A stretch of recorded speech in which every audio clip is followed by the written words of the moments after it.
me here. Well, actually, Brianna, can you fix that? I don't have control of that. We just need to rename Skyler. Hey, J-Dub, I think you got, somehow we have Terry stuck over on the other side in the attendees side. You're right. Brianna, If can you you click on your name on the three little dots on the top right, you can move down where it says rename, and then you can rename yourself. Yeah, typically I can do that, but I'm not the host of this, so I can't do it. Brianna's Oh, I gonna, was talking to her. I think she did it. Hey, look at Skylar got her done. Tyler's got it. Good job. And did we get Terry? There's Terry. Terry, can we do a sound check with you? There, I don't know why I couldn't go on. Where is she? Because you followed the link from the. Ta-da! Oh, there you are. Yay. Sorry, my spaz. Okay, well, we're all in our places with our bright council faces. So let's go ahead and call the meeting of the Yelm City Council of October 26, 2021 to order. And we'll do so with our usual tradition of saluting the flag. So find a flag near you and join me in the Pledge of Allegiance, please. I pledge allegiance to the flag of the United States of America and to the republic for which it stands, one nation, under God, indivisible, with liberty and justice for all.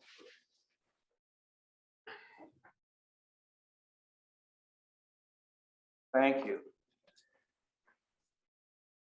Will the clerk please call the roll? Councilmember James Blair, Here. Councilmember Molly Carmody, Here. Councilmember EJ Curry, Here. Councilmember Holly Smith, Here. Councilmember Tracy Wood, Here. Councilmember Joe DePinto, Here. Councilmember Terry Kaminsky, Here. JW Foster, Mayor JW Foster. Thank you.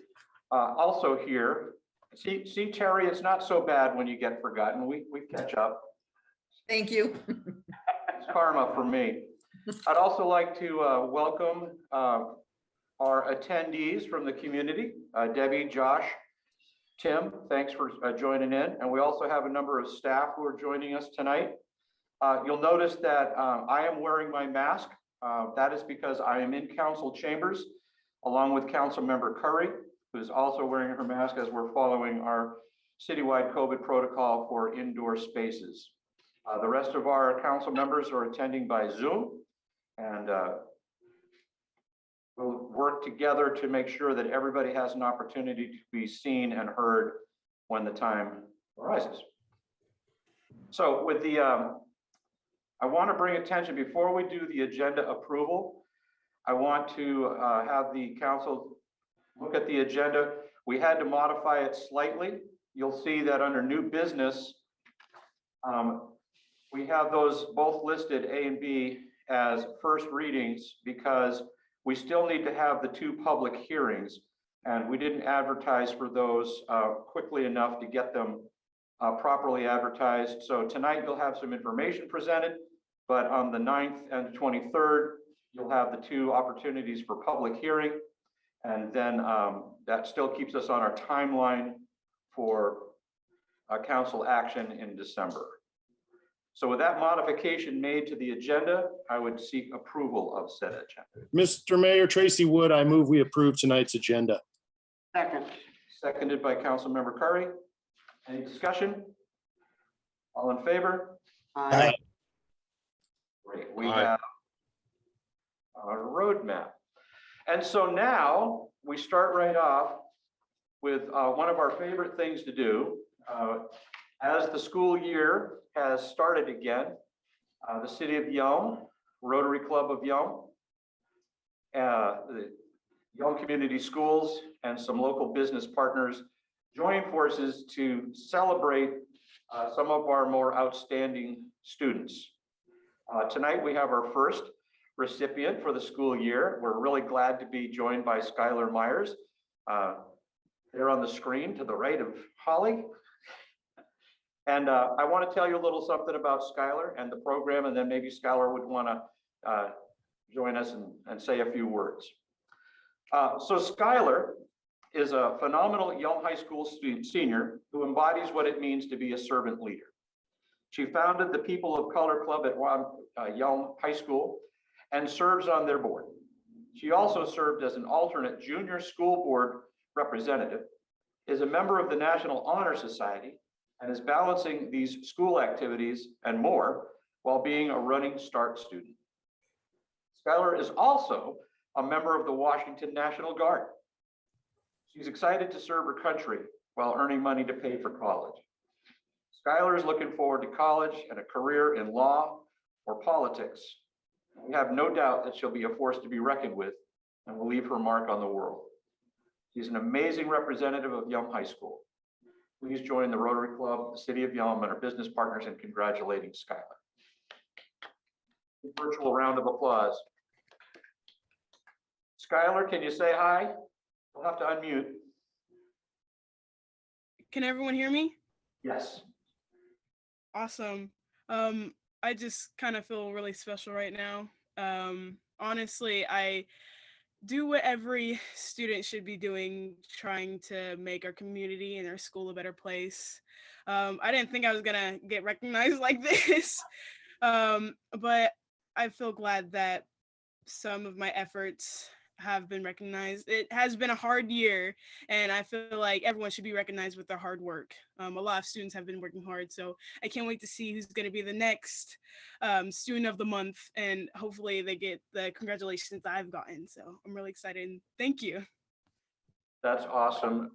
Skyler, you're most deserving of the recognition. I know you don't do these things for the recognition. None of us do, but it is nice once in a while to remember to say thank you. So remember that when you're a politician.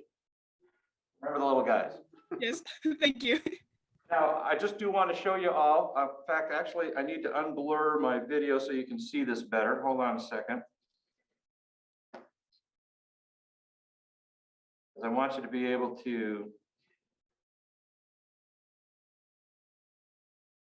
see this. If I hold this up, this is the plaque that Skyler will get. Can you all see that okay? Isn't that nicely done? And every year Rotary changes the logo up at the top, the Rotary International. This year their slogan is "Serve to Change Lives." And I think that is a mantra that Skyler has adopted. So in addition to this lovely plaque, the business partners have kicked in and will also be presenting Skyler with certificates of appreciation and gift cards and so forth. Quite a nice little haul, I have to tell you, Skyler, from Ken McCulloch, American Family, Masonry Cafe, Olympia Federal Savings, Edward Jones, Pizzeria La Gitana, the Shiplap Shop, Walmart, Yelm Food Co-op, and Grocery Outlet.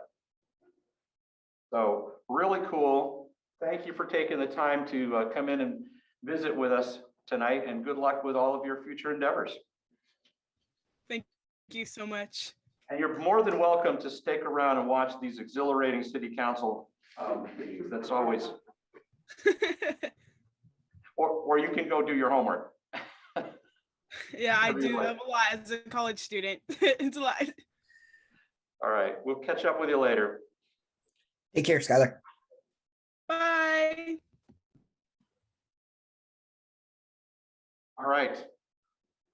So now we have our new, the consent agenda, public comment. We didn't have anybody sign up for public comment other than I did receive 2 comments that I will read into the record during one of the business items. We don't have anybody in chambers tonight, and we don't have anybody. I'm going to just double check over here in the attendees to see if any questions go up or hands go up. And I don't see anybody there. So we'll say that we don't have anybody for public comment tonight. Mr. Mayor, Tracy Wood, I move we approve tonight's consent agenda. Second. Second. All right, any, Hold on, wait a minute. The minutes from the last meeting didn't make it in there.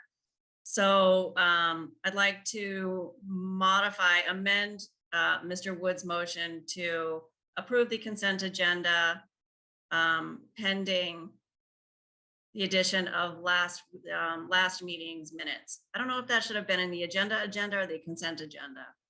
You guys So- correct me if I'm wrong. So actually, we don't have a set timeline for approval of those minutes. And as you know from Kathy Lindemeyer's email to you earlier, it was an unfortunate event, turn of events that we weren't able to get those minutes included into the packet, but they can be approved at the next meeting just as easily. So we don't have to amend it to it, and because council Okay. hasn't had an opportunity to look at them yet. Okay, that's fine. I withdraw my amendment. Sorry, Mr. Wood. So we have a motion to approve the consent agenda, which consists of the financials. Motion a second. Any further discussion? All in favor? Aye. Aye. Aye. Did I hear any opposed? Okay, no. Very good. And by the way, council, when those packets are there for council signature, they're left here in council chambers, and there's still a packet sitting here from the last meeting that needs to have a few signatures put on it. So do avail yourself of that opportunity to come in and sign those when you can, please. Mayor, Mayor, Yeah, I hear a voice. it's James Blair. Oh, Councilmember Blair, yes. I'll be back next week and I'll get those signed. Very good. Your video is rather dark, but we do see you. So thank you for joining in tonight by camera. Can you Appreciate that. Turn the light on. Turn the light on. I've got the light on. You need Molly and Terry too. All right. What are we missing? So what do you say? Molly and Terry are missing off the. Molly's there, Terry's there. Are you looking for signatures? Yeah. Okay. Yeah, okay, we do. Just come on in. If you haven't signed papers for a while, come on in and see if you have to catch up a little bit. And you're also welcome to bring a box of cookies in for staff like Councilmember Kaminsky did. That was very thoughtful of you. You're welcome. Mayor, I will send out an email to the council members who still need to sign so that they know. Very good. Okay, thank you. Back to business, which is new business. And we'll start with A, the ad valorem property tax ordinance, first reading. And reminder, council, these are not action items, although you'll see in your packet that there's a line that says recommended action, but that would be after we follow your normal process of having a couple of readings and have an opportunity for public hearings on these. Finance Director Stephanie Dice, you want to lead us into this discussion? Thank you, Mayor and council members. I do have a lovely PowerPoint I'd like to share with you on the property tax. This is it. Can you see that? Yes. Don't know why. Oh, okay. So this is the property tax for the fiscal year 2022. So a lot of people wonder when they get their tax bill, what makes up the dollar amount? So this is for 2021. The tax rate was $12.63. And so I've put this chart in here to show you all the different municipalities that share in that dollar amount. So for the city of Yelm, we are the purple slice. For 2021, our levy rate was $1.51. So this larger green slice is the school district. When you go over here to the red, that's the state of Washington. Then you go, this blue is the Thurston County. And then you have fire, you have Medic 1, you have the PUD, you have library. So that's just for information, just to see how it's all broken out between all the municipalities. And stop me if you have any questions. So what is the property tax for the city of Yelm? What does it fund? So the money goes into the general fund and it helps to pay for the police department, our parks, city council and administration, finance, legal, and community development. So RCW 8455-120 does specify that we have to adopt an ordinance to fix the property tax rate for the next year. And it also authorizes Thurston County to levy those taxes. And that ordinance needs to be adopted by the last day of November. So in looking at property values, those are provided to us by Thurston County. And right now we just have a preliminary assessed value from the county. Right now, what I received, it's $1,222,994,294. That's an increase of $198 million from the previous year, and only about $4.38 million is new construction value. Now, as we walk through the budget process, we'll get updates from Thurston County. So these numbers, I expect them to change. So here's the 2022 preliminary calculation. So last year's levy was $1,552,000. Cities are allowed to increase that by 1%. You don't have to take the 1% increase. But if we were to take it right now, it's about $15,000, excuse me, $529. You add those two numbers together, you then add new construction, which is $6,700, and a refund amount of $1,267 to get the total estimated property tax levy for 2022 of $1,576,000. Yes, James. I can't. I was running my calculator real quick. Oh, I thought you had a question. All right. So here it shows you, I went online and there's the link that you could look at. The median home value in the city of Yelm is $304,617. That's not the home price, which is probably higher, but that's what the home value is. And so if you were to take that 1% increase over here on the left, we'll come up with a tax rate of about $1.29 per thousand. So if you apply that to your median home value, that's about $392.65 a year per home. If we don't, on the right-hand side, if we don't take the 1% increase, you're looking at a tax rate of $1.28 per thousand for a tax bill for just the city's portion of $388.69 for the fiscal year. So the difference between those two, it's $3.96 per year.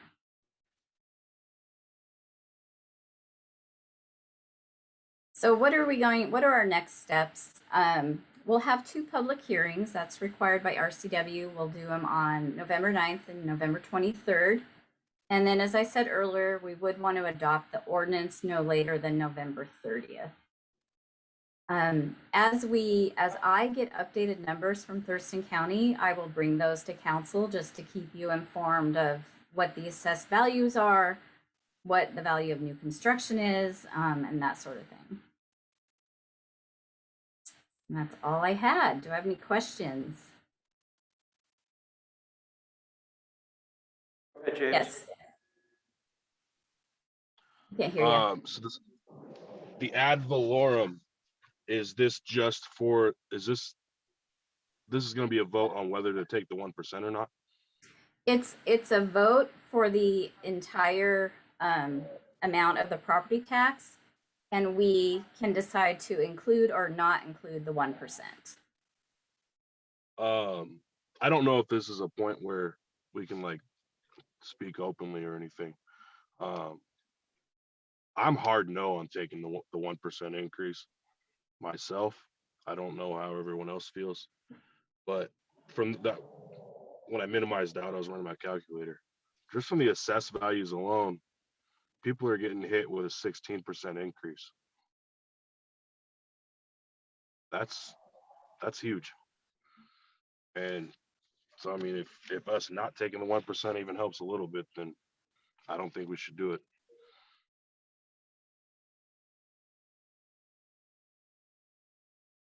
Any other questions?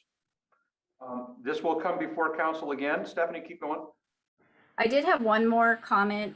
In the ordinance, Thurston County requires you to put your population, and Council Member Carmody had a question about why we put that population in. Entities that have a population of over 10,000, if the implicit price deflator, that 1%, is actually less than 1%, then those entities that are population over 10,000, they have to pass an additional ordinance saying that they have a substantial need to go to the full 1%. We don't need to worry about that for 2022, but that is why that population is in the property tax ordinance. Stephanie? Uh-huh. So does that mean that we would have to worry about it in 23? If the implicit price deflator is less than 1% in 2023, then we would need to consider that. What are you saying? The what? The implicit price They call deflator? it What is implicit that? price deflator. It's so in the RCWs, cities can increase by 1%, or but if that 1% is less than 1%, say it's only like 0.5, then you have to pass an ordinance saying we need that additional 0.5. I don't know if Michael Gray, I can come back with you and give you more information on the IPD and what that involves. But it's tied to basically what the market is doing. Yeah, if you could, since we're not voting on this today, if we could get some more information on that and just kind of explain it, that would really be helpful. Absolutely, I will do that. Okay, thank you. Mm-hmm. Very good. Well, again, we will be hearing from Stephanie again on this item at the next meetings. But don't go away, Stephanie. I'm not. We'll go have you go on to business B, ordinance 1078. Okay. So ordinance 1078 is on page 94 of your packet. And basically this is just the mid-biennium budget amendment. And we really haven't, I don't know if that's up on the screen or not. No. You want me to share it? Sure. Okay.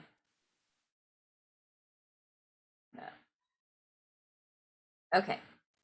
So we're required by RCW, when you do a biennial budget, midway through the biennium, you have to pass a mid-biennium budget amendment. Even if you're not going to change any numbers in your budget, you still have to pass it. So what I have done is basically, you did pass a 2022 budget last year. What we've done with that, we've added the ARPA grant funds to the numbers for 2022. And then we've also have some estimates in there for salary and benefit adjustments based on the information we've received, like from AWC, saying how much medical benefits are going to increase, or that sort of thing. And then we also will have some capital project carryovers and some additions. We're still working through some of these things. So once again, as we work through this budget process, we'll be bringing you the most current information that we have. So this is just the first round of this ordinance. We'll have public hearing on this also. This is fiscal year 2021. As you can see right now, we're estimating ending fund balance of about 1.5 million. And all of the funds are pretty healthy. For 2022, we're estimating about a general fund ending balance of 1.3 million. So I don't have a lot of detail tonight on this ordinance, but we will be bringing that forward as we work through the budget process. Any questions on this ordinance? There's a lot of material in there for council to go over. If you need clarification on any of that, feel free to talk to one of the members of the finance subcommittee, or put in an email to Stephanie and see if she can find some time to answer those questions for you, because there's a lot going on in there, and we want to make sure council is well apprised of it before we're asking you to make a decision on that amendment. Absolutely. Okay, I'm not seeing any questions for you on that right now, Stephanie, so I believe we can stop sharing that screen. Okay. And then we'll talk about item C, resolution number 621, to receive and utilize the American Rescue Plan Act funds.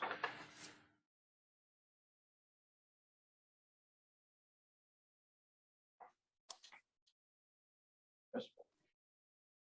Thank you, Mayor. Good evening, council. Does everyone have their packets up, or would it be helpful for me to show that on the screen?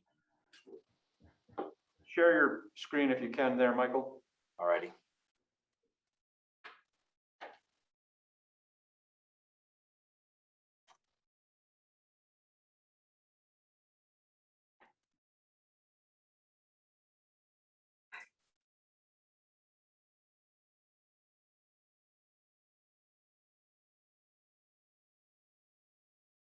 There you go. Everyone see that? Yes. Perfect. Okay, so I will just hit the high points on this because I know there was a lot of information in your packet, and this was discussed with the Finance Committee for the overall package that is being presented. I know the Public Safety Committee also touched on the specific aspects related to police.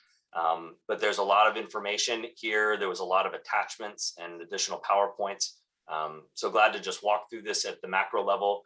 And then Stephanie will walk through the appendix and we'll be able to answer any questions that you may have. In short, the federal government, the president, signed into law the American Rescue Plan Act, also known as ARPA, and this allocated $362 billion to state and local governments. There are requirements that state and local governments can use those funds as determined by the U.S. Department of Treasury. The five requirements are categories are public health expenditures, address the negative economic impacts caused by the public health emergency, replace lost revenue by the public sector, provide premium pay for essential workers, and invest in infrastructure. Yelm's share, as you saw in the packet, is $2.6 million.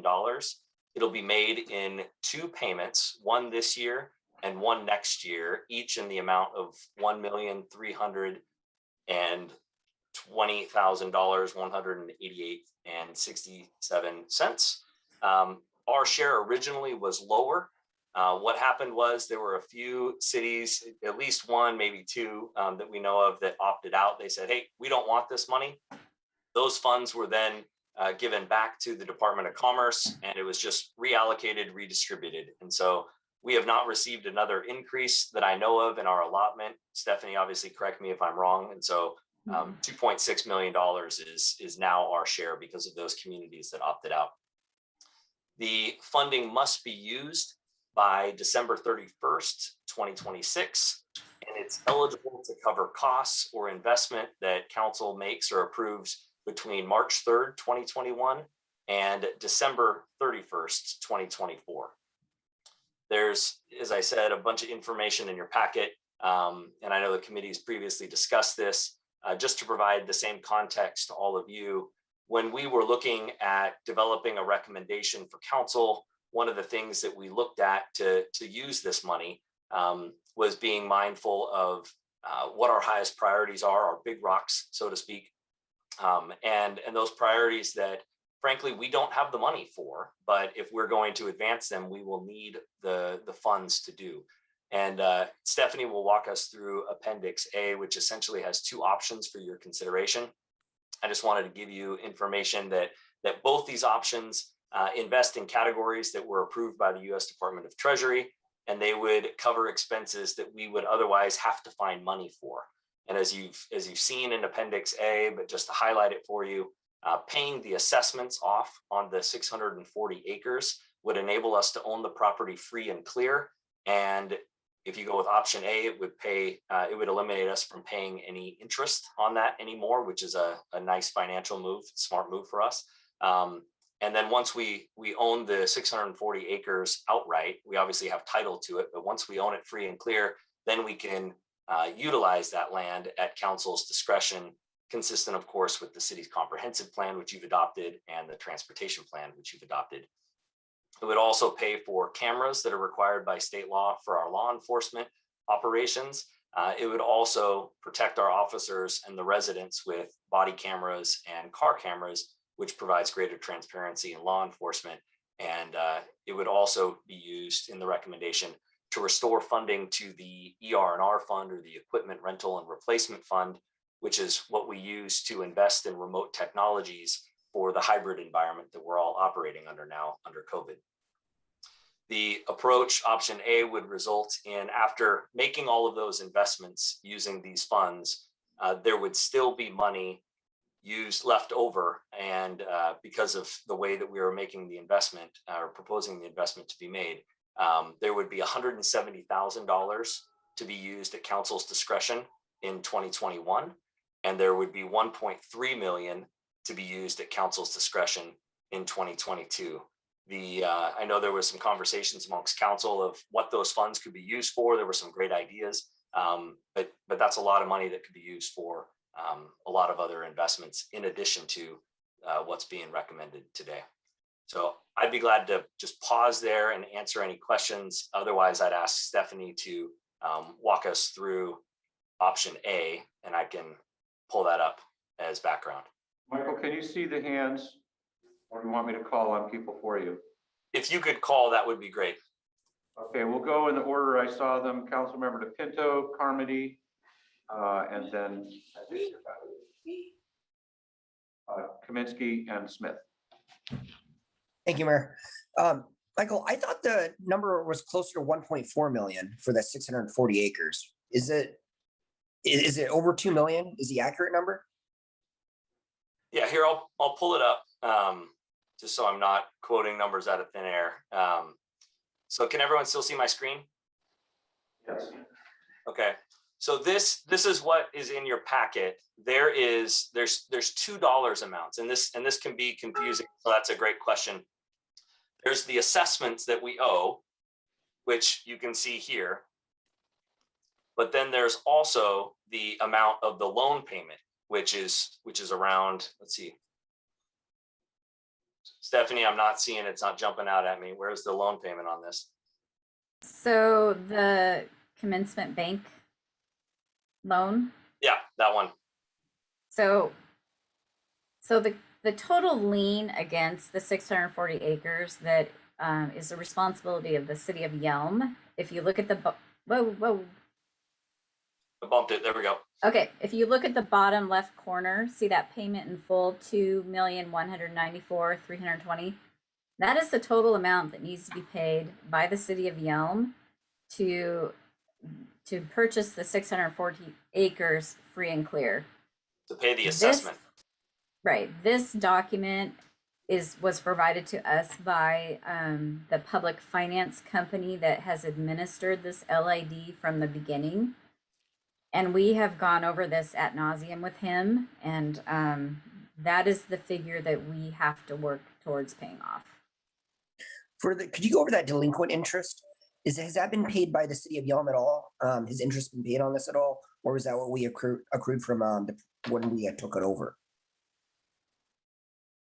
So we have been paying the bank principal and interest that's due to Commencement Bank, because when that loan was taken out for this LID, it was taken out under the city's name, like it used our credit. So that's what we've been making payments to, which will certainly offset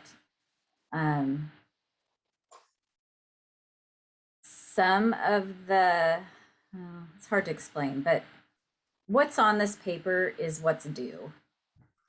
I To understand answer your that. question differently, Councilmember DePino, interest payments have been made on the loan.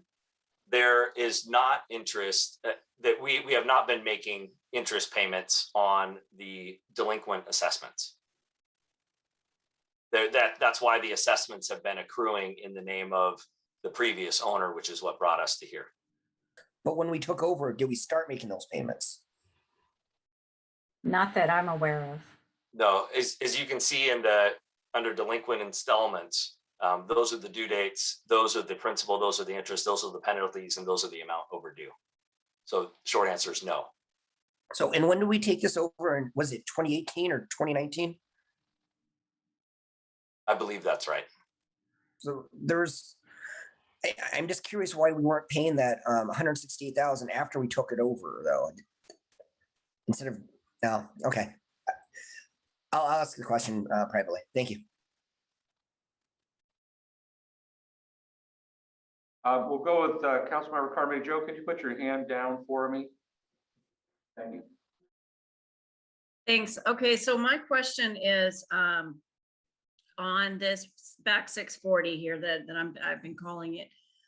If we pay this off and we buy it outright, are we obligated to use that land, that 640 acres, towards infrastructure specifically? Because we're using the infrastructure money.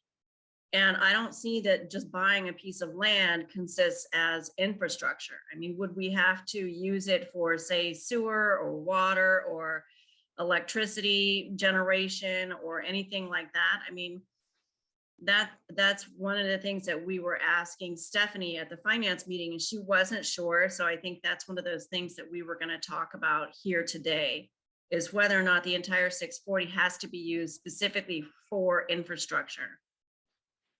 And that's a great question. So I've had conversations with the Department of Treasury. I've read through all the FAQs and talked with our congressional delegation. The reason that it's appropriate to use it under the infrastructure aspect of it is because in order to do anything with it, of which we know there will be requirements for water, sewer, roads, infrastructure, the first step is to own the land free and clear. And so paying off the assessments to own it free and clear is the first step to take the next investments, which would be to require and mandate and develop infrastructure onto that property. And so there would be lots of infrastructure that would go into this per the comprehensive plan, per the transportation plan. But it's an appropriate use of the funds because it would allow us to own the land free and clear, and then be able to implement the transportation plan and the growth management plan. So some of the infrastructure that would then, be required would be water, sewer, storm, solar, whatever we okay. want to do. So you're talking basically continuing to use it in the master plan community that it was designed for originally, and make it all residential, and then we just have we happen to have some infrastructure tacked on there. Well, the infrastructure is broad. I mean, infrastructure is your roads, your water, your sewer. In order to do anything with it, we're going to have to put infrastructure in. There's going to have to be roads. There's going to have to be water. There's going to have to be storage facilities. There's going to have to be sewer infrastructure, no matter what you do with it. The current plan right now is a master plan community. But again, the future of that property is in the hands of what council decides it should do based on the plans that you adopt. But step one to do anything is to own the land free and clear with no assessments. And then we would be putting in the infrastructure to do anything else with it. Even if you put in ball fields, Councilmember DePino and former Councilmember Colt talked about the yak, right? That would require water, sewer, streets, right? So there's infrastructure there. Councilmember Carmody, you've had the great idea of putting in solar and exploring that back there, right? That again is infrastructure. And so whether you put in houses, whether you build ball fields, whether you build roads or anything else back there, this is the first step to take in all those future steps that council would dictate. Thank you. Councilmember Kaminsky and Smith. Thank you. Michael, on your first page of your thing there, if you want to scroll back, thank you. My question is, this is a summary of facts and information. The first point is public health, and then they talk about public health emergencies. Has anybody read the long form of these 2 bullet points to make sure that there's nothing like, if we accept this, then there's some kind of universal mandate for vaccines or anything sneaky like that in the verbiage of the long form? Yes, Stephanie and I have read these ad nauseum, and there is lots of FAQs. They were included in the link in your packet, but there is nothing that is required that would mandate vaccines. We had that question earlier, and we let that person know there's no vaccine requirement associated with these funds. I will be clear though, there are requirements associated with these funds, and I'd be glad to go over those with you for your benefit, Councilmember Kaminsky, and the council, as well as the public that's listening. The requirements, first and foremost, and I put this in the packet, is a reporting requirement. Originally, there was a date set for, I think, end of October. Stephanie, correct me if I'm wrong, but they extended that until Q1 of next year, that we actually have to start reporting on how we're using these funds. If we are not using the funds, we just make that report. But there is a reporting requirement. We have to maintain records on how we use the funds. So we have to maintain the records, and we have to provide access to those records. It's what we do anyway. We have to comply with the Hatch Act, which provides civil service employees in the executive branch restrictions from engaging in political activity. We don't do that. We can't use it for lobbying. We have to comply with Title VI of the Civil Rights Act of 1994. We can't discriminate basis of race, color, or national origin. We have to comply with all federal environmental laws, which we would have to do anyway. We can't discriminate on age in how we use this. We can't discriminate on disabilities in how we use this. The other thing is, and yes, these are real, we should encourage contractors to adopt and enforce on-the-job seatbelt policies and programs when operating any vehicle. And the second one is we should encourage contractors, again, encourage contractors to adopt and enforce policies that ban text messaging while driving to keep employees and contractors safe while on the job. That's a summary of the requirements that are in there. Thank you. I just have an idea now why my phone has been blowing up all night over this, because I got texts and emails and everything, and I think people are confusing Inslee's COVID mandate for employers today with something like this that we are voting on, and saying that we're going to accept federal funds. It's a contract with the federal government, and we'll have to follow all the executive orders. And I think people are getting this mixed up. So this is not a contract, to be clear. Well, we would have to be authorized to receive the funds, and we would have to do everything that I just said that we can't do. We can't discriminate. We have to use those funds, but that's the extent of it. Or we could say we're not going to accept the funds and send the money back, of which it would then be redistributed to other cities, like we discussed. Yes, completely separate from everything that Inslee's doing. And the other question that came up that was important was, does this have any ties with what Congress is trying to do right now on infrastructure and those dollars and those projects? And the answer is no. This is also completely separate from the stimulus money that people received individually. And this is also separate from the CARES Act money that we received previously and allocated. So yes, I understand all the questions, lots of moving parts. I just wanted it to be clear for the people that might be watching how this is separate. Thank you, Michael. No, thank you. Terry, can you put your hand down? Thank you. And then Councilmember Smith, please. Okay, so like Terry, I've been getting a lot of questions, and I want to clarify that, because we haven't voted on this yet, and I understand that. If we were to vote no on this, the money would not come to us, but it's already allocated. It's already going to go someplace else. So like you said, our amount went up a little bit because another city pulled out, correct? Okay. Yes. You know, I know we're not to the voting stage. I'm kind of with Terry. It comes across as a little, I think, fearful for what's going on right now with everything.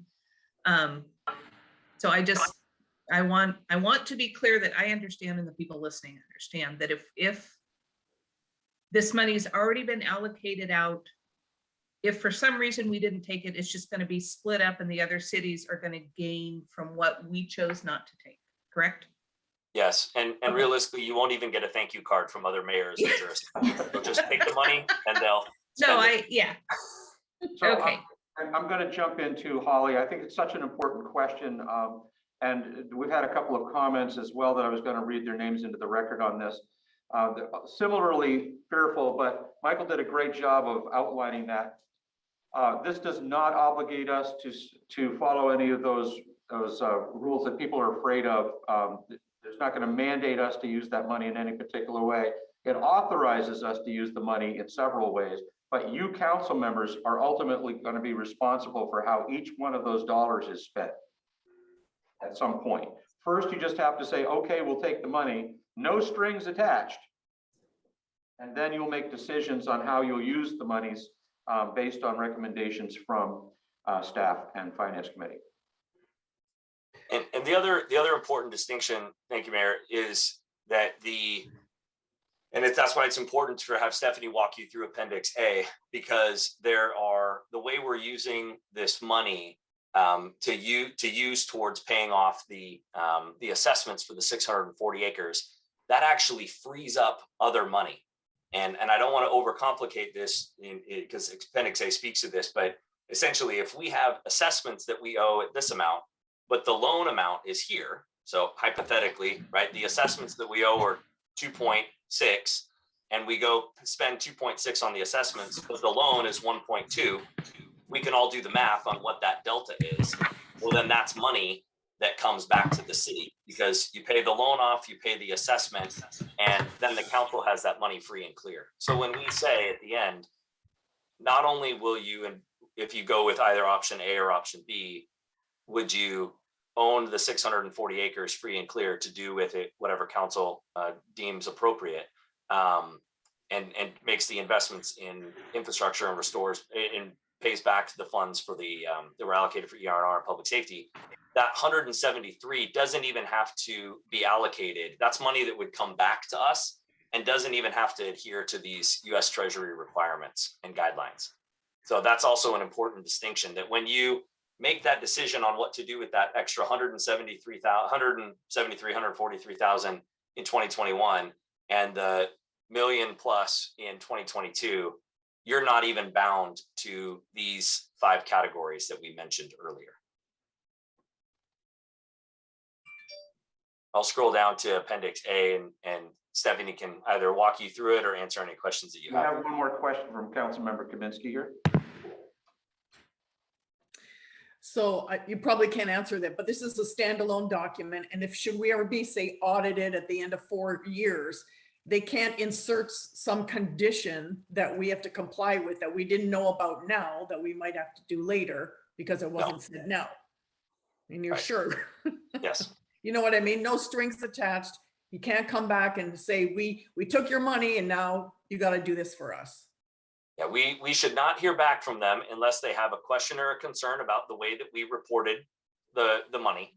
Okay. And unless we violate all those aspects that I said earlier, the Hatch Act, the Disabilities Act, unless we discriminate in how we do it, none of which is an issue in anything that's being proposed. They better not change the rules. And Stephanie, could you tell us, we've already had some experience with the CARES Act money that was distributed to the city. Did we see any situations like that Councilmember Kaminsky's concerned with? No, and in fact, the audit is ongoing right now. They did audit our CARES Act, and the feedback I've received is that it's a clean audit. The city handled the CARES Act money the way it was supposed to be handled, and we will be moving on from that grant. The city did a good job of how they handled it, what they used it for, and we have a clean audit as a result. Thank you.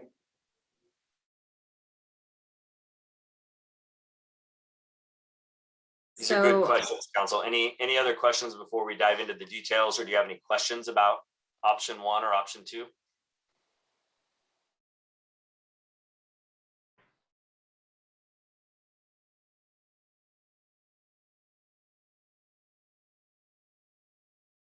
Okay, Stephanie, walk us through the appendix, please. okay, well, this is a little complicated, and what's made it complicated is this LID. It spans several years.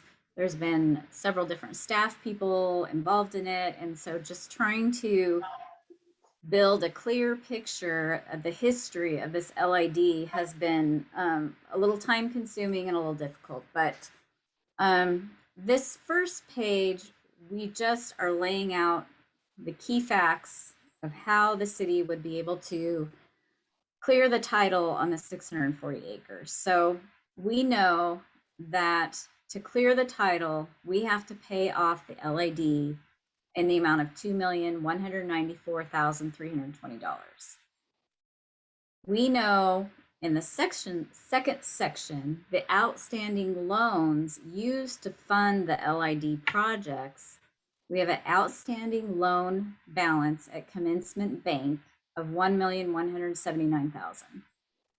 We have 3 outstanding interfund loans that council is going to have to address, whether those are repaid, forgiven. We can talk about those options later on, but we have 3. We have one from the Arterial Street Fund of $429,600.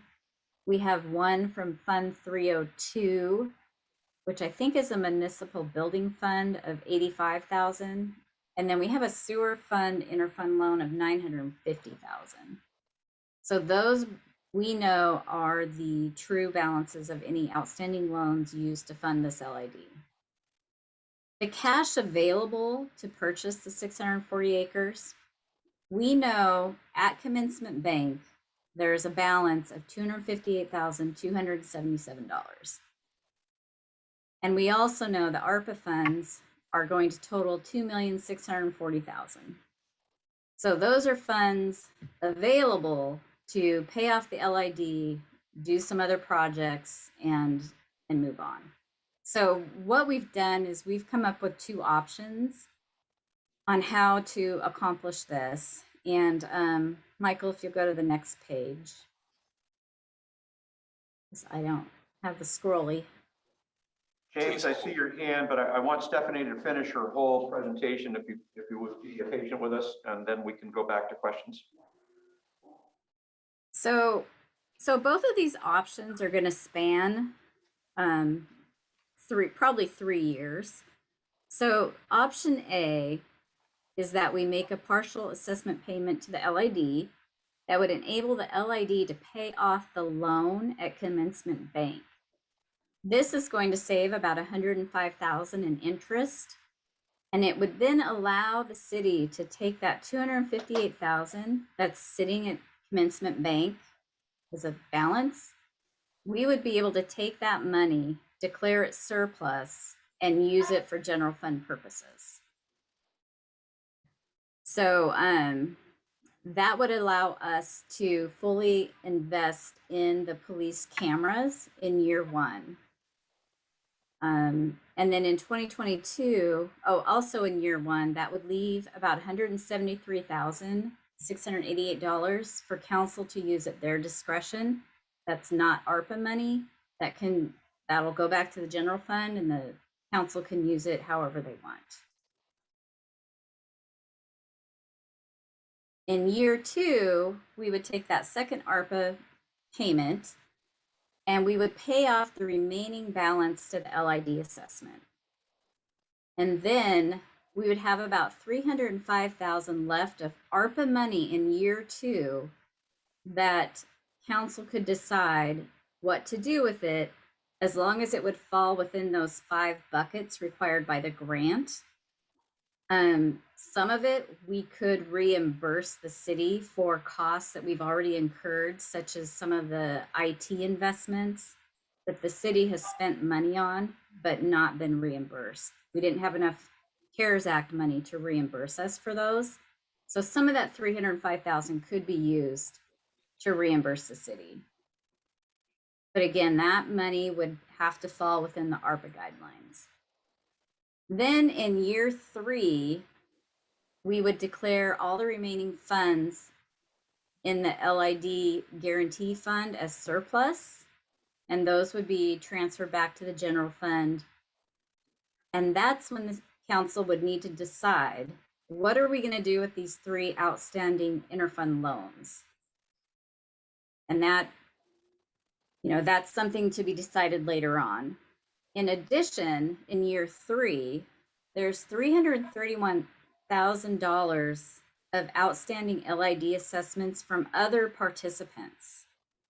And since we will have paid off the LID, as those property owners make those payments, those will come directly to the city, to the general fund. So just to kind of give an overview of option A, you're still paying, you're buying the 640 acres, you're investing in the police cameras, that's about 225,000. And you have some discretionary money in year 1, year 2, and year 3 that the council will need to make decisions on. And you're saving the interest on that loan of about 105,000. Any questions on option A? Councilmember Blair, good time for your question. All right, I'm pretty sure you answered the first part of it. The 2 million number, the big number, that's the total LID, not just the responsibility of this specific property, correct? The 2,194,000 is what is against just this specific property, just the 640 acres. That is significantly bigger than what we were talking about when we first talked about this. Or am I just remembering wrong? Anyone else?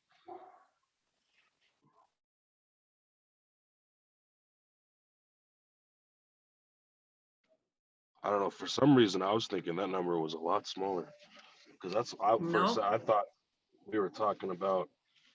I thought that was going to be the entire LID number, or the entire LID obligation. Well, it is. That's the amount that we have to pay to have the 640 free and clear.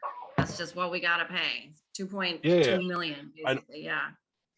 Is what I'm asking, is the 2.2 million, is that the total amount due for the LID in general, or is that just the portion that is assigned to the 640 acres? They're one and the same thing. Okay. That's what's tied to the 640 acres. 640 acres. And if But that's also tied to every other property that's part of the LID, correct? No. That's just the 640 acres. No. Just the 640. Just the 640. And that's where on when Stephanie was outlining the additional revenue that could come back, when she was talking about that in year 3, these are entities that are already on track to pay off their portion of the loans, their assessments. And because the loan will be paid off, they will continue on their payment schedule. But because the loan is paid off, those monies will just come directly to us, rather than going to the bank or be used to pay interest and principal. Okay. I don't like that part for some reason. That part seems, if the loan's paid off, I mean, because I'm assuming their payments are still accounting for interest and all that, and the interest isn't there anymore. I don't know. It kind of feels like we're making money off the people that are going to keep making the payments. Or maybe I need to look at this some more. There's just something that doesn't feel right there. So one of the resources we have would be Rick from Public Finance, and he might be able to explain that whole LID and how it was funded and what's owed to council. So that's something we might be able to look at, is maybe having him explain to council all those different pieces. Oh, I totally understand the LID. It's the loan that paid for basically the roads, infrastructure stuff through that Tahoma Terra area. And each of those parcels are assigned a certain percentage of that loan, depending on their benefit to it or size, I believe, something along those lines. I get that part. What if the loan's going to be, so, in my head, something just doesn't feel right for us to go pay off the loan, save on the interest, but then just keep taking the money from the other people that are going to keep paying it off. And then it's like, So let me share something with you, Councilmember Blair, because first of all, I want to give credit and appreciation to, Grant has been diving into this. Michael Malik has been diving into this. Stephanie has been diving into this. I've been diving into this for a while, trying to put this together and wrap our heads around what's the differentiating between what's the loan, what's the amount owed on the assessment, but then also what are also those interfund loans that were part of this at the beginning that Stephanie outlined for you. And to be perfectly frank and clear, I don't understand why those funds were given at the beginning, and it took Grant a lot of time and energy, and Michael Malik and Stephanie and I, to dig through and figure out what that is. And so that was really helpful for the work of those folks to dig into it. So I want to acknowledge that. Second thing is, one of the things that you may be wrapping your head around that was frustrating for Stephanie and I as well is, we were trying to figure out why we can't just use the ARPA money to pay off the loan. Just pay off the loan and everything's done, right? And no harm, no foul, we all walk away. And we had meetings with our city attorney and the fund manager that Stephanie was talking about. And basically, we have to pay off the assessments, or else it'd be a gift of public funds. Period, end of sentence. That's why we owe those assessments of the past. I don't know the circumstances of everybody else, but yes, in one world, it would be nice if you just pay off the loan and everyone's free and clear and you wipe that clean. And Stephanie could do a better job of explaining this, because we went round and round with the attorneys and folks. But basically, the short version is everyone has to stay on their same payment schedule and pay their past assessments, pay their current assessments, and write that check, because that was part of the process in the end. In the beginning. And in the end, where this is how we get money left over for the city, is because that difference between what the assessments are and the loan value that would be paid off, we will get that difference because those funds have to go somewhere. And as the entity that pledged the faith and credit of the city in the beginning, we then will get those funds, both from the guarantee and the other funds, including the payment schedules that others are on. So I don't have a better answer for you than that, but we really wrestled with, why can't we just pay off the loan and not have to pay off the assessments, because that is a lower dollar amount. And the answer is, we can't gift the public funds. We have to pay the assessments, just like everybody else has to pay their assessments and payment schedule. And then in the end, those funds have to go somewhere, which is the delta between the assessments and the loan, and the city is the recipient of those, which then goes back to council at your discretion to use as you see fit. And that was my understanding too, is that when this was formed back in, I don't even know, 2000s, everybody in the LID area, everybody said, okay, we agree, and this is the assessment we agree to pay, so that assessment is against their property. So in order to make their property free and clear, that original amount is what they have to pay off. Because like what Michael said, we thought, well, let's just pay off these loans and then we should have free title, and that's not the case. You have to pay off what was passed in that ordinance when that LAD was first formed.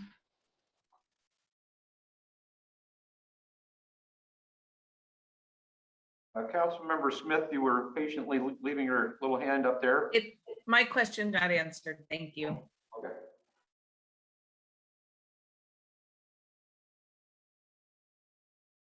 So Stephanie, would you walk through for council's enlightenment? Would you walk through again what action you would recommend to them tonight based on what you presented? So we do have the option B. It accomplishes all of the same things that option A does. It just does it in a little bit different order, and it doesn't leave any money available to council discretion until year 2 and 3. So you wouldn't have that 173,000 in year 1 in option B that you have in option A. The other thing that option B doesn't do, it doesn't pay off that commencement loan bank in year 1. So you're not going to have that interest savings of 105,000. So what we're looking for from council tonight is really just to pass the ordinance saying that the city will accept the ARPA funds. And utilize it as proposed in either option A or option B, which then frees up those other funds for you to use at your discretion later. Councilmember Smith? I just want to be clear on the one example, I think it was in A, where you have the 173 discretionary. When you say discretionary, that's totally up to us. It doesn't have to fall into one of those 5 buckets or whatever, correct? Right. Okay. Correct. Thank you. Councilmember Carmody? Thank you. I just wanted to point out that we do not have to make a decision on this tonight. You guys, we don't. Okay, what we have to do is make a decision as to whether or not we're going to accept the funds at all in the next week or so, next couple of weeks.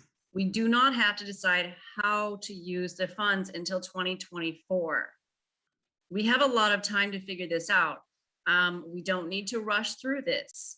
I really feel that a lot of these questions, there's a lot of questions still out there, but I think that we should vote on whether or not to accept the funds as a whole, because we need to let the federal government know, yeah, we're going to take the funds. We're not going to, we're not going to poo-poo a gift of $2.6 million. That's a lot of money. But we can decide exactly how we want to spend this later. Okay. I just want to clarify that because I don't think that anybody has mentioned that until now. Also, I did want to point out to Councilmember Blair that, if we just write off those debts that those people are still paying on, then all of the people who have already paid are going to want their money back and they're going to deserve it. So that's a lot of money that we're talking about. I don't think that, this is the best way to do it. I think that there are still a lot of discussions to be had on this. But like I said, I think that we should pass this tonight, or at least in the next, couple of meetings. But let's hammer out the details later. We do not have to hammer out the details tonight. Councilmember Wood? Thank you, Mr. Mayor. Excuse me. I move we authorize resolution number 621 to receive and utilize the American Rescue Plan Act funds to invest in infrastructure, public safety, and COVID-19 mitigation efforts as authorized by the U.S. Treasury Department and specified in Appendix A. Second. Seconded by Councilmember Curry. Further discussion by council? Councilmember Smith? Okay. I just want to say that initially I was going to vote no on this. And after learning more about it, I'm probably going to change my vote. And I think one thing that really helped me, and I just hope that the citizens watching may understand this. The debt that we have in this country is outrageous. And I don't really am not a fan of the government giving these quote unquote handouts. But my understanding from everything I've been read and told is that the debt is already there. The whatever it is, $362 billion is already allocated. And if we don't take it, somebody else is going to take it. That's my understanding. And as frustrating as it is, I just kind of wanted to put my viewpoint out there. Councilmember Blair. And Councilmember Blair, are you able to regain your video connection, please, so that we can see and hear you for the meeting? I didn't even know it was off. Your question? Not a question. Okay. Your We comment? had a pretty heated, or not heated, but lively conversation on this during the public safety meeting. I understand completely what it is, where it's coming from, that whether we vote to take it or not, it doesn't matter. The debt's already there. For me, it comes down to principle. I don't want anything to do with spending this money. And I'm probably going to be the unpopular opinion here, but it's just more and more debt, and it just keeps piling on. And I cannot in good conscience say yes to taking it, whether it's already there or not. So I can't vote yes on it.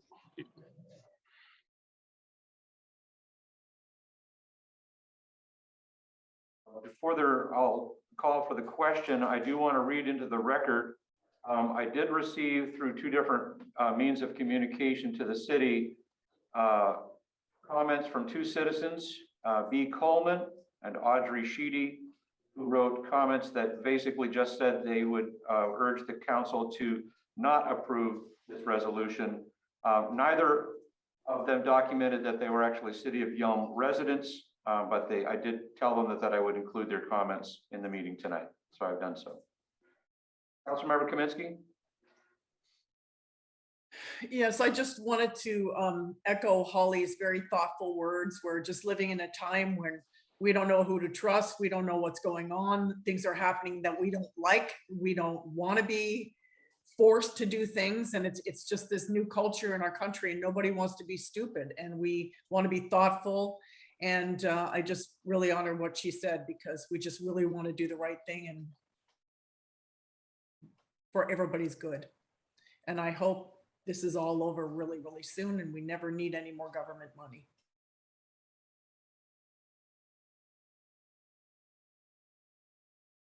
Okay, looking for other hands. Seeing none, council, you have a motion and a second. To be clear, it was to approve the resolution. And can you scroll that up back to the actual motion? There was the proposed motion was to accept those monies and author as specified in Appendix A.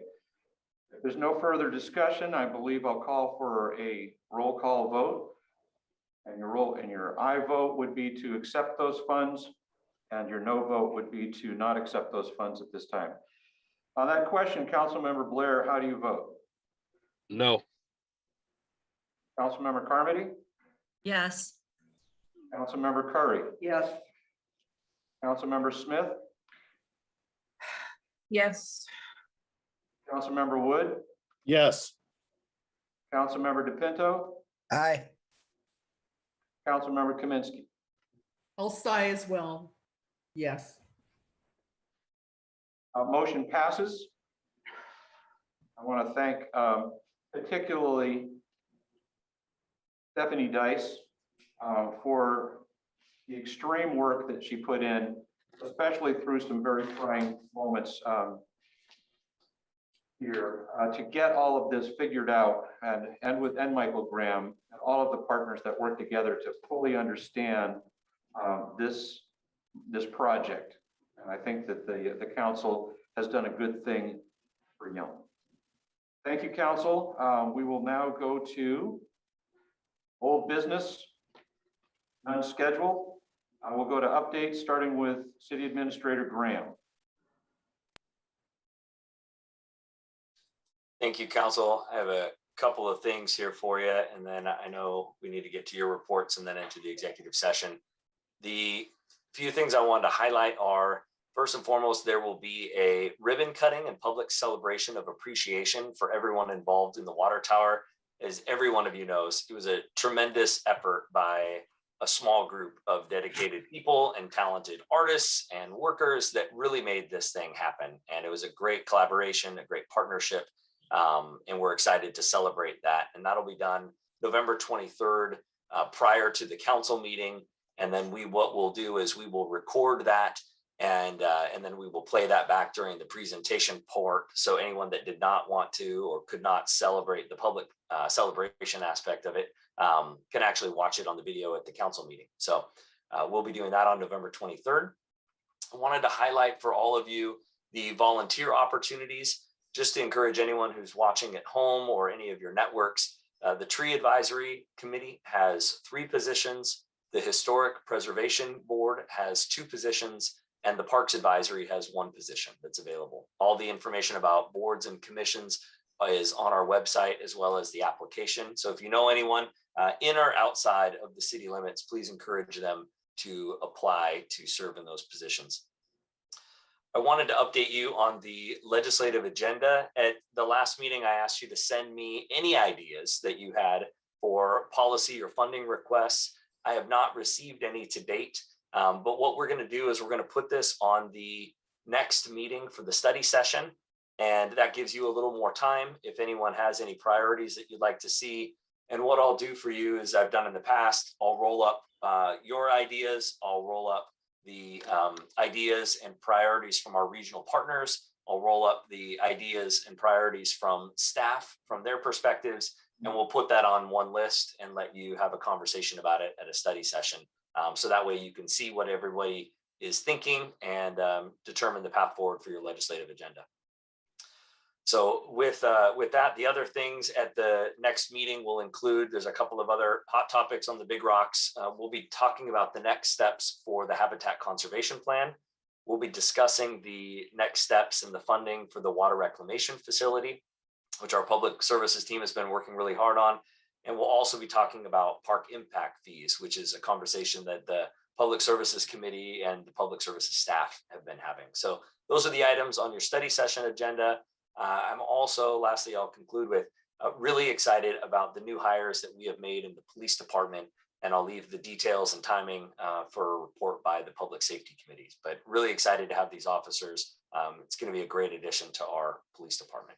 So with that, that concludes my department report. I'd be glad to answer any questions, Mayor and Council. Seeing no questions, we'll go to council member reports, starting with council member Blair. I'm going to piggyback off of what Michael Graham just said. From the Public Safety Committee, which we had right before this meeting.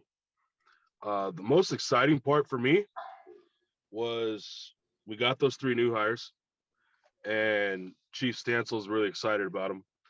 And the best part, in my opinion, was that at least one of those officers was a Washington State patrolman that was separated due to Inslee's orders. So thank you for hiring that officer.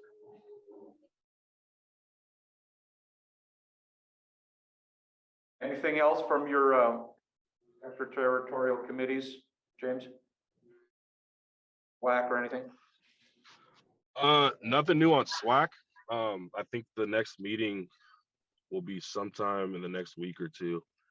And then finance, I've got bad I must have had bad reception on Thursday because I didn't even get the email about that one until Sunday.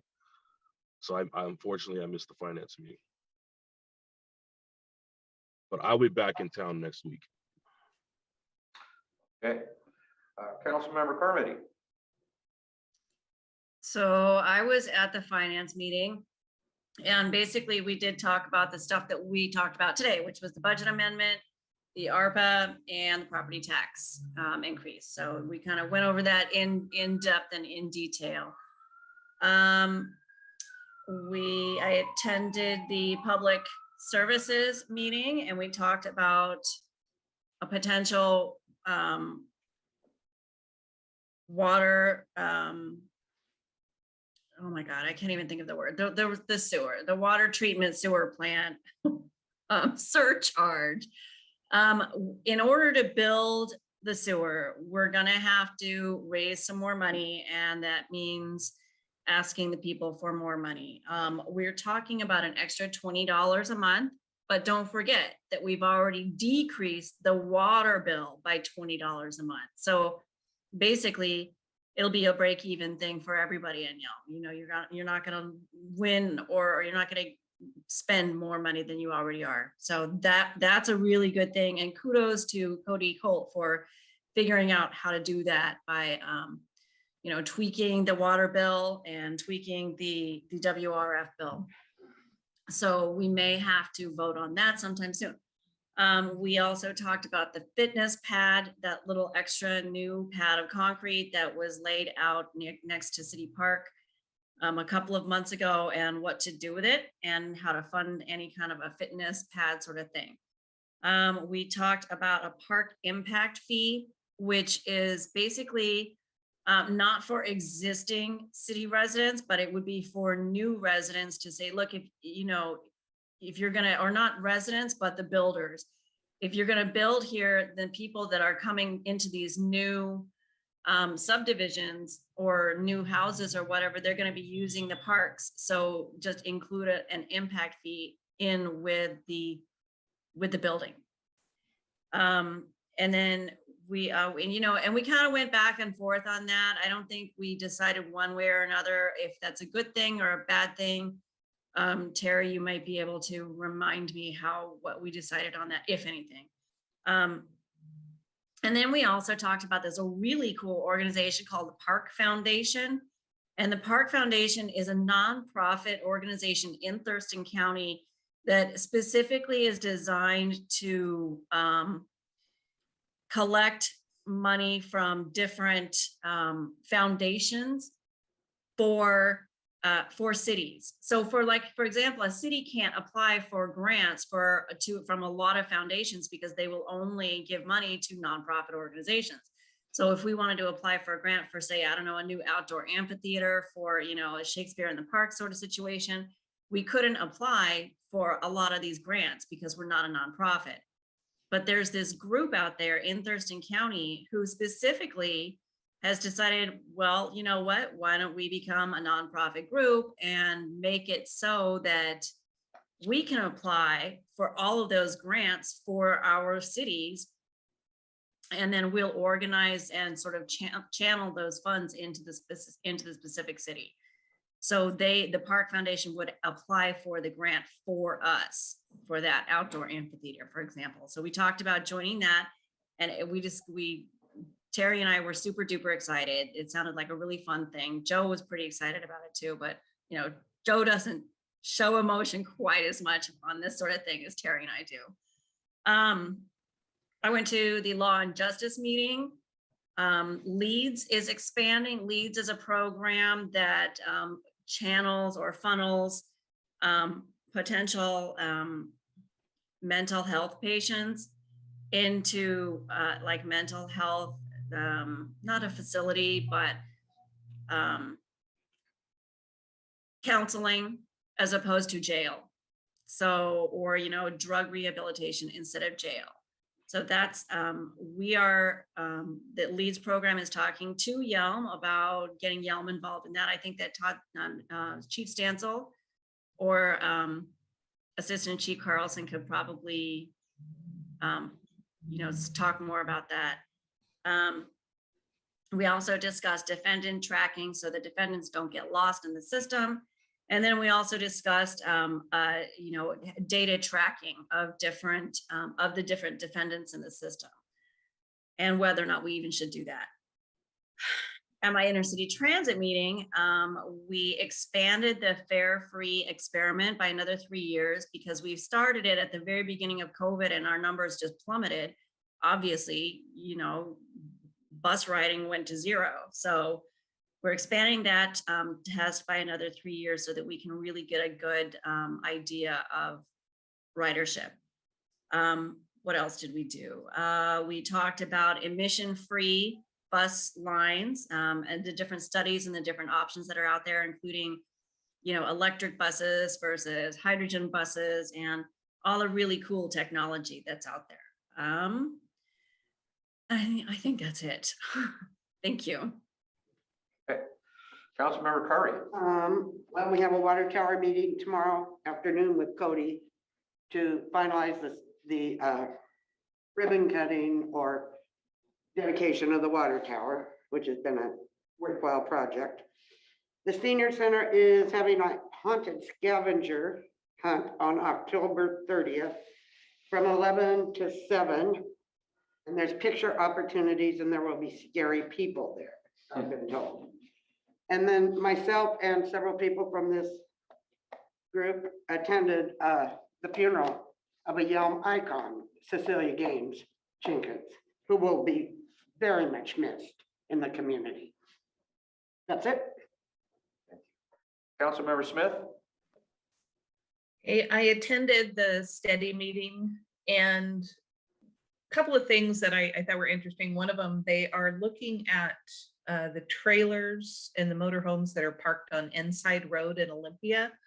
Apparently they're causing some issues with the emergency vehicles. So they're going to start a cleanup and apparently move some of them with this 2-step program to some property on Carpenter and Martin. I know they were going to have some public meetings about those moves. I don't recall the dates, but I think that will be interesting.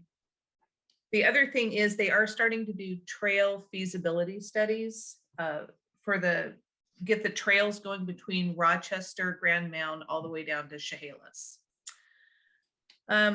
Last Friday night, I went to the Lions. The Lions are doing a game night every Friday at the cabin that is open to the public. And there were about, I'm going to say maybe 10 of us there. And it was fun. They had different kinds of games, card games, board games. There were kids there and adults. And then today I also attended the public safety meeting. The 2021 police vehicles are fully equipped and they are on the road. And then we did talk a lot about the body cameras, and that was one of the turning points, finding out about how important those are for not only the police, but also for the public, the cost of them, and learning how that played into the ARPA, generally helped sway my decision a little bit. But again, like I think everybody has said before, just I'm thankful for our police department, and I'm thankful that we got the 3 they were looking for. I think that's huge. So that's all I have. Great. Councilmember Wood. I also attended the public safety meeting, and I wish there was something else to tell you about, but I'm of course the third one to get the opportunity. So yeah, it was a great meeting, and hopefully next week I'll try to grab something that maybe someone else will miss. So I'll have something to tell you guys about. We'll ask for you to go first next time. Thank you, Mr. Mayor. I appreciate that. Councilmember DePino. Thank you, Mayor. My committee, I attended Public Services Committee. Councilmember Carmody did a great job on covering all that. So other than that, I just wanted to give a shout out to Casey in Public Services. She's an assistant planner, and just really appreciate her updates, and she's just doing a great job for the city. So kudos to you, Casey. Keep up the good work. That's all. Go Hawks. That's not been working very well, Joe. You need to say that a little bit stronger next time. Yeah. Yeah, you got to stick with the team though, even when they're down. I got you. Councilmember Kaminsky. Okay, I did attend Thurston Thrives where we were trying to redefine who we were and what we were doing. So that was interesting. I did finance committee with Molly and also the public services, and I can't improve on the job you did, Molly. You hit everything, so thank you. And for fun, I attended the Thurston County Chamber of Commerce, and they had a couple of the delegates, the candidates for port commissioner. So that was a really, really nice lunch. Extra fun for me because I won these earrings from Panowitz Jewelers in the draw. Excellent. Nice.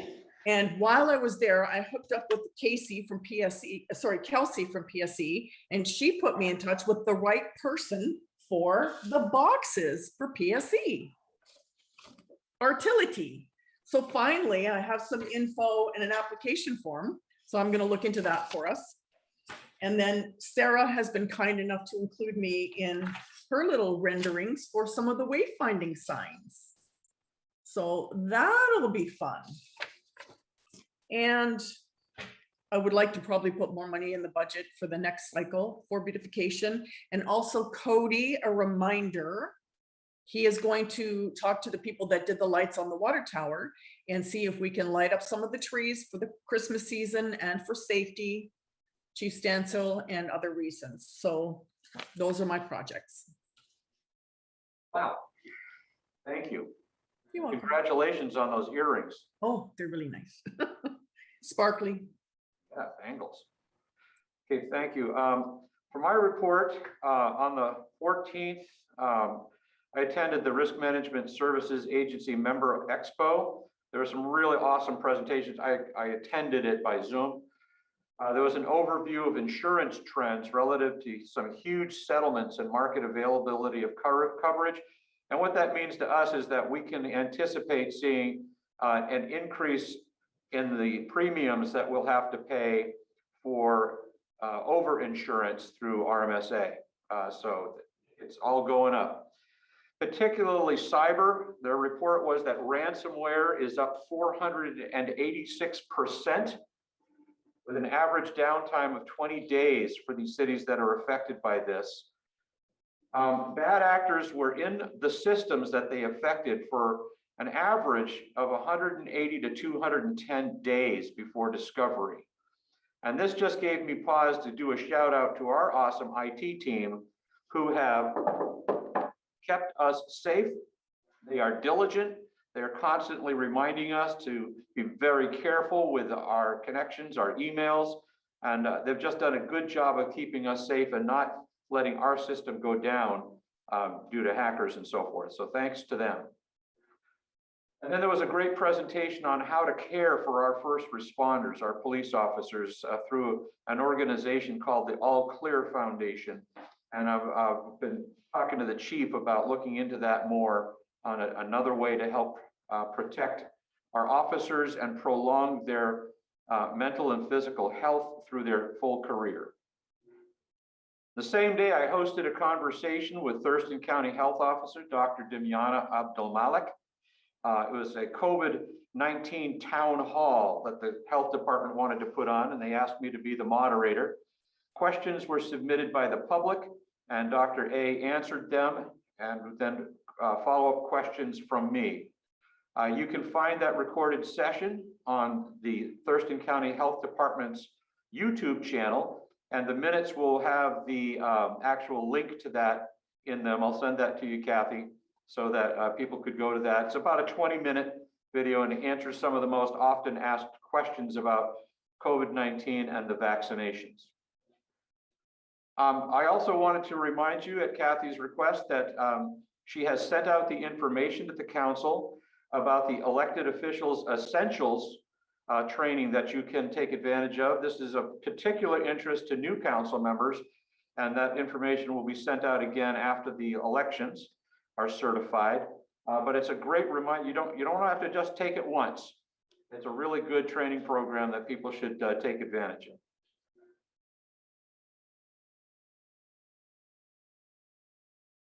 Hold on a second. That was December 4th, I believe, is when the next one is going on. And then see how I can get through this. Okay. As EJ mentioned, we were able to attend the Graveside service for Yelm icon Cecilia Jenkins this past Saturday. You can read her obituary online, and you can see a nice story about her in the NVN, but let me tell you just a little bit about what she meant to Yelm from one family's perspective. Cecilia, or Cease, as we call her, was the physical embodiment of Yelm's spirit. When we say something like, oh, that's a Yelm thing, we picture Cease. For literally decades, Cecilia was the thread that wove us all together here in Yelm. Every community event was either planned by, run by, organized by Cease, sometimes all three. And when you saw her coming, you knew somehow you were going to be involved too. She was especially good at opening wallets. On a personal note, I learned a lot about community service from Cecilia.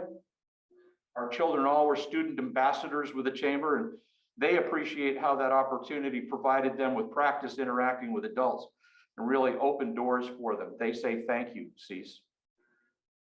We were a much better community because of her work, and we'll always hold her up as an example of how we can work together to do the right thing for Yelm.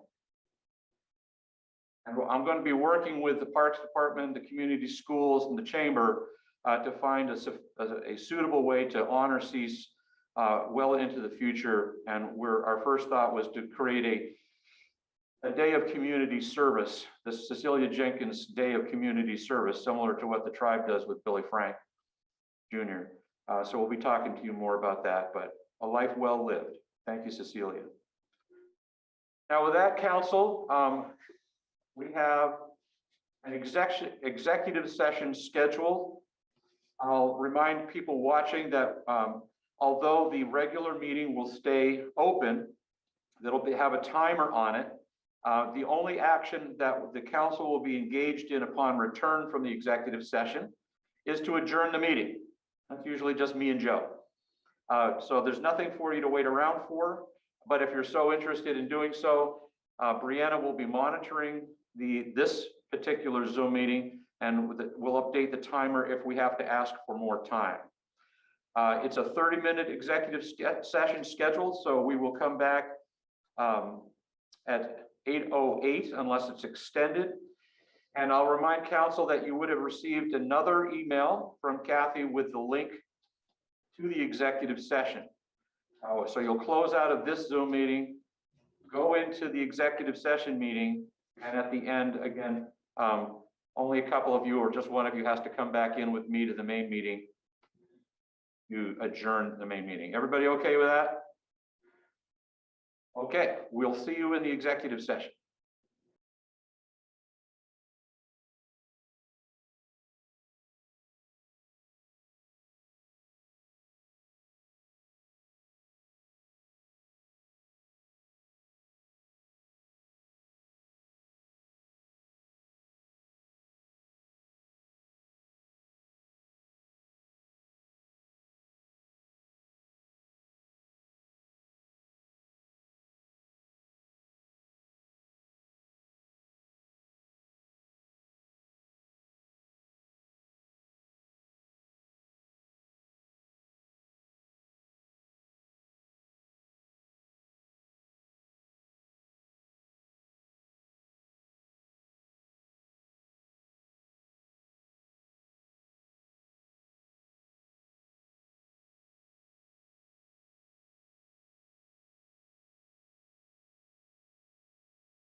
The study session will be extended for an additional 20 minutes until 8:26.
Are we live? Let's see if we still have attendance. Josh and Linda, thank you for your patience. We are back from our executive session, and we now have no further action before the council. So I will Move to adjourn. motion to adjourn and accepted. We are adjourned. Thank you, staff, for your support tonight, and we'll see you all at the next meeting.